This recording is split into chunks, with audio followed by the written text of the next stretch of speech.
Hi, today I'm going to talk about spiritual bypassing. Spiritual bypassing is a blanket term that uses to describe different ways people avoid doing uncomfortable work, meaning uncomfortable soul work, deep introspective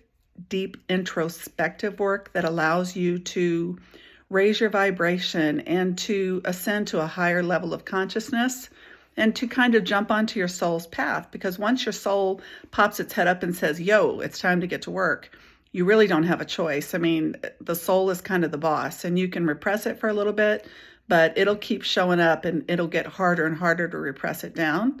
And once that happens, a lot of people plunge into the dark night of the soul, which is basically like this disconnect from the reality of where you have been existing, the belief systems that you've created for yourself.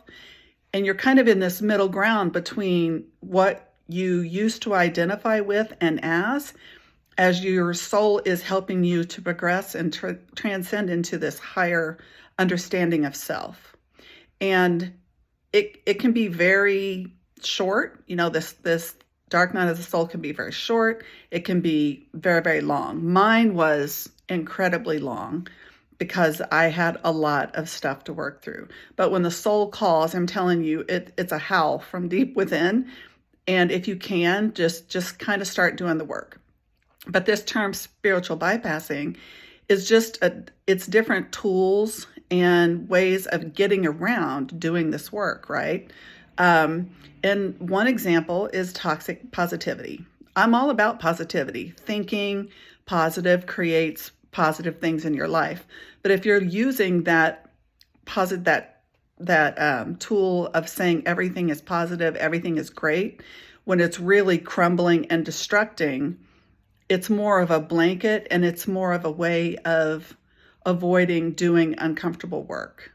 So I know a lot of people in my life that use that to avoid difficult conversations. And what I've learned in my 50 plus years on this planet is that all that work is just going to compound and it's just going to get harder. So, sometimes we have to avoid it. Sometimes, we've got bigger fish to fry. There are things on fire in our physical life that, have to be dealt with. But, eventually it comes back. So another example is shifting the blame onto other people and not taking responsibility for the work that you need to do, for looking in that mirror and realizing that everybody here on this planet is a mirror for you. We are a mirror for one another. So whenever I get irritated or mad with someone or mad at someone or even enraged, I have to stop and do a quick self-engine check and say, what is it? Like, what are they mirroring inside of me that I have yet to address? So that's just kind of a brief overview on that.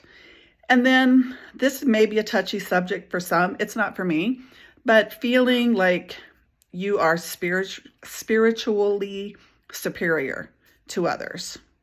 We're all one, we're all connected. A lot of people don't believe that, but more and more science is beginning to prove that everything is actually connected.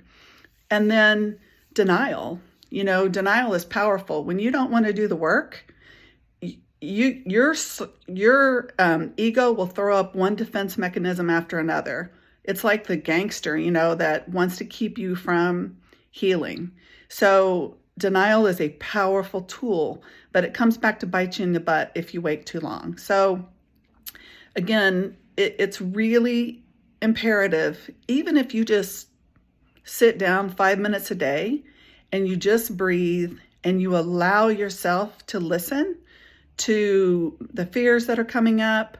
If you learn to meditate, if you learn to journal, if you learn to go out and hike without earbuds in and just let nature bring it to you, whatever your jam is. But it's instrumental. Like all this stuff that's coming up, it's your soul telling you that it's time to get busy doing the real work.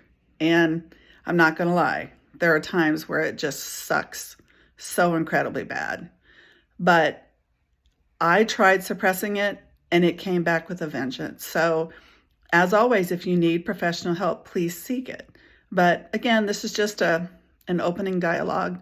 If you have any questions, shoot me a message. If you're not comfortable leaving it on my feed, you can send me a DM. Sending love and light. Peace.